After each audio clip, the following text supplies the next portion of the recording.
Hello everyone, Charline Matters here. I wanted to let everyone know about our plans to start a cut flower business. So anybody that knows us knows that we have been vegetable and produce farmers for about 15 years now. We grow lots of early tomatoes, cabbage, cucumbers, broccoli, whatever grows, we grow it. We take it to the farmers markets that are locally around us. We also take it to a few local restaurants that use our local produce, and we also take it to a few auctions and food pantries in the area. So for us, vegetables and farming comes easy and natural. But whenever it comes to flower farming and the cut flower garden, we have no idea what we're doing. Nothing whatsoever. So it is really confusing to me whenever I think about it because I don't even know where to start. And I did look around YouTube and I looked around the internet and a few other places, Facebook, and I really didn't find any kind of a real guide for the first time flower grower. I know that I'm not a first time grower, but a flower grower. Flowers are completely different, and I just wanted to find that book or that person that was going to tell me exactly how to get started, and I can't find it. So what I've decided to do is do a YouTube channel that is dedicated to the first time flower grower like me. We're just dumb to it all. We have no idea what we're doing, where we're going, what we're planting, how we're going to do it. So that's kind of what I'm going to do here is explain to you how I'm getting started and the books and the people and the groups and everything that helps me accomplish my goal, which is a cut flower business. I did want to tell everyone that we did recently acquire a 50 plus acre farm that we're going to turn into our cut flower business. We will be renovating the house that's there currently. We have to build some extra rooms on, so hopefully in the spring we'll be moving, and next spring, not this spring, we'll be moving over and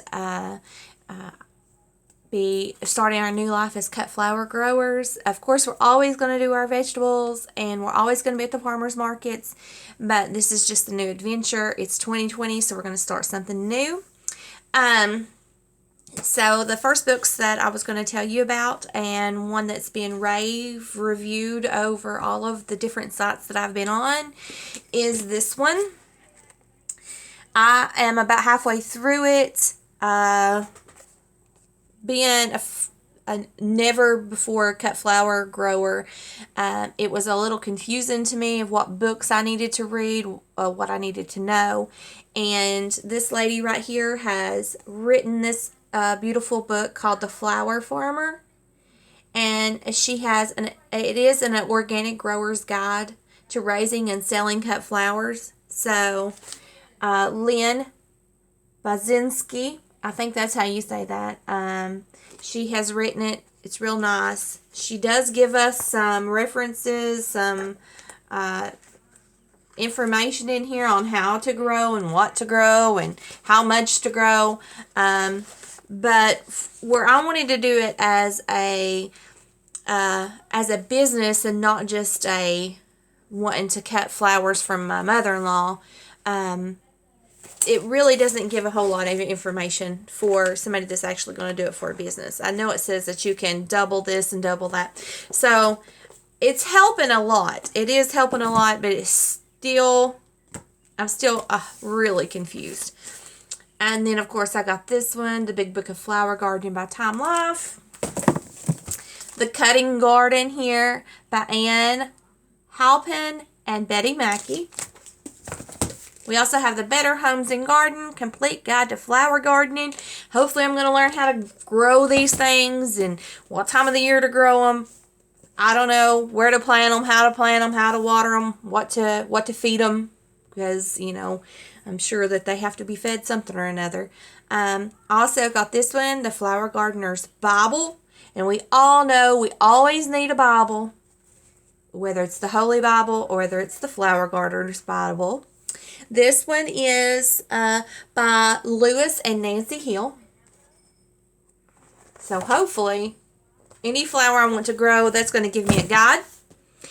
And then I was going to tell you some of my other essential tools that I have gotten.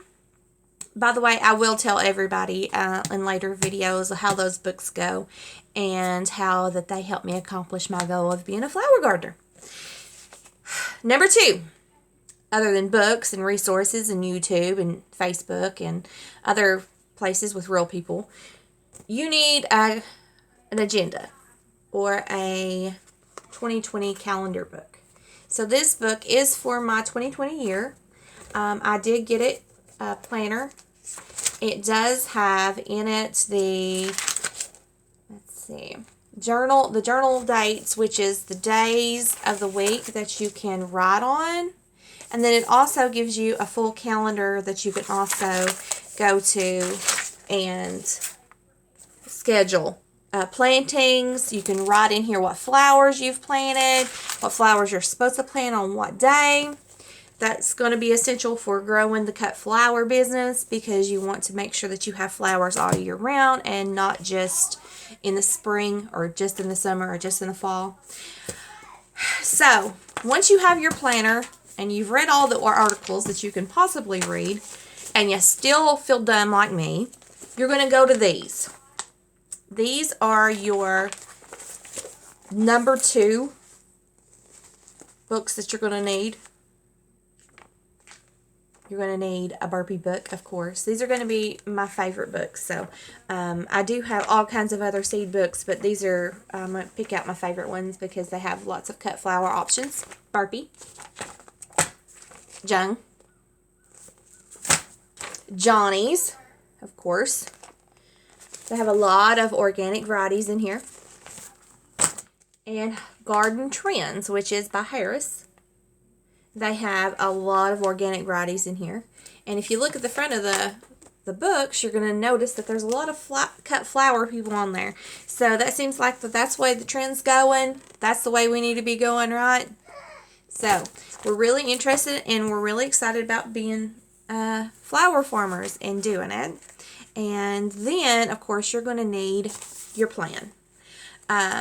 This is what I drew out. I did pull up our farm that we've purchased on the Google's map, and then I just traced the shape right onto my graph paper. And every square equals 5 foot. So this is the road that goes in front of it. And, of course, this is a fence line.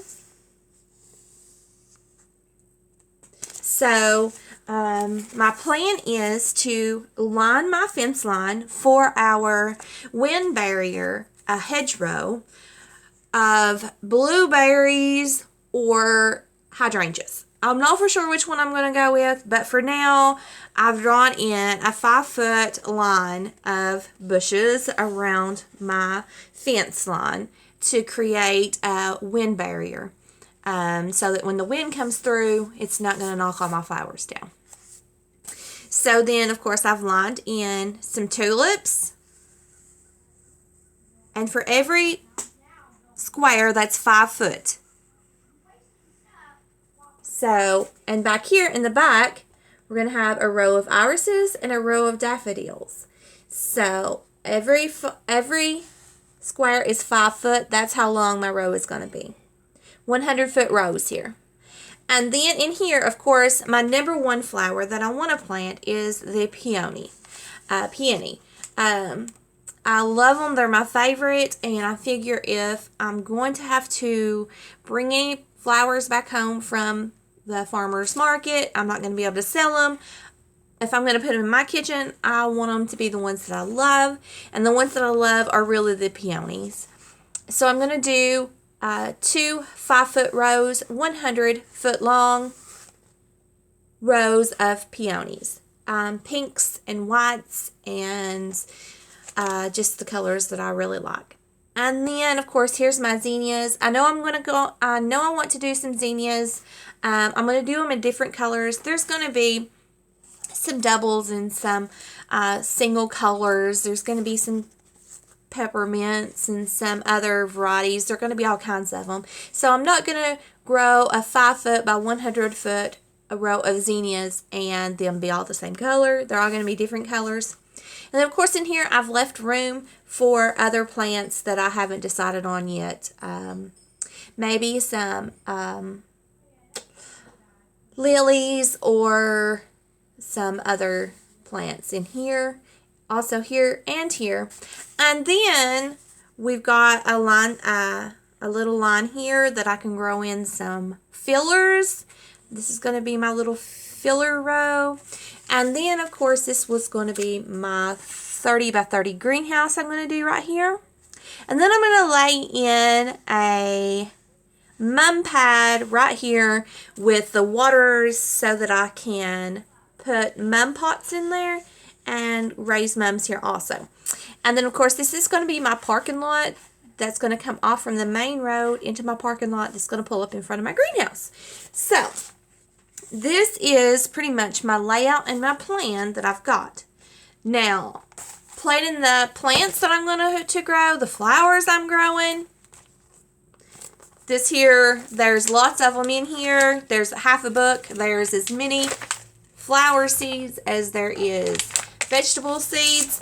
And so just getting in there and finding the ones that I really like and putting them in the ground, because there's really no sure set flowers that you need to grow as a first time flower grower. You can ask 100 people and 100 people is going to give you 100 different answers, because it's all personal. It's from what I can tell, it's all personal in what you want to grow and the flowers that you like. So that's my video for today, and I hope you enjoy. And for future videos on our renovations of the new place, also planting flowers and choosing new varieties and the building of the greenhouse, and also any other parts of our plan that's going to go on, you can come back here. Make sure that you like us. Make sure you share us so that other people can get in there. If you have any information, any books, any things that you would like for me to read that you think that would be great for the first time flower gardener, cut garden grower, make sure you comment down there and tell me all about it, because the more information for me, the better. I do prefer books than seminars and webinars and stuff like that, because I just would rather look at it and see it and read it than I would to scroll through, and it's just too easy to scroll through and get to the end whenever you're watching a video.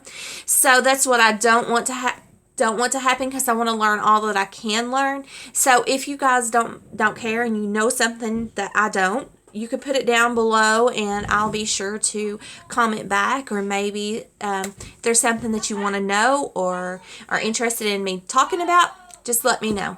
Alrighty then, thank you guys, and we'll see you soon.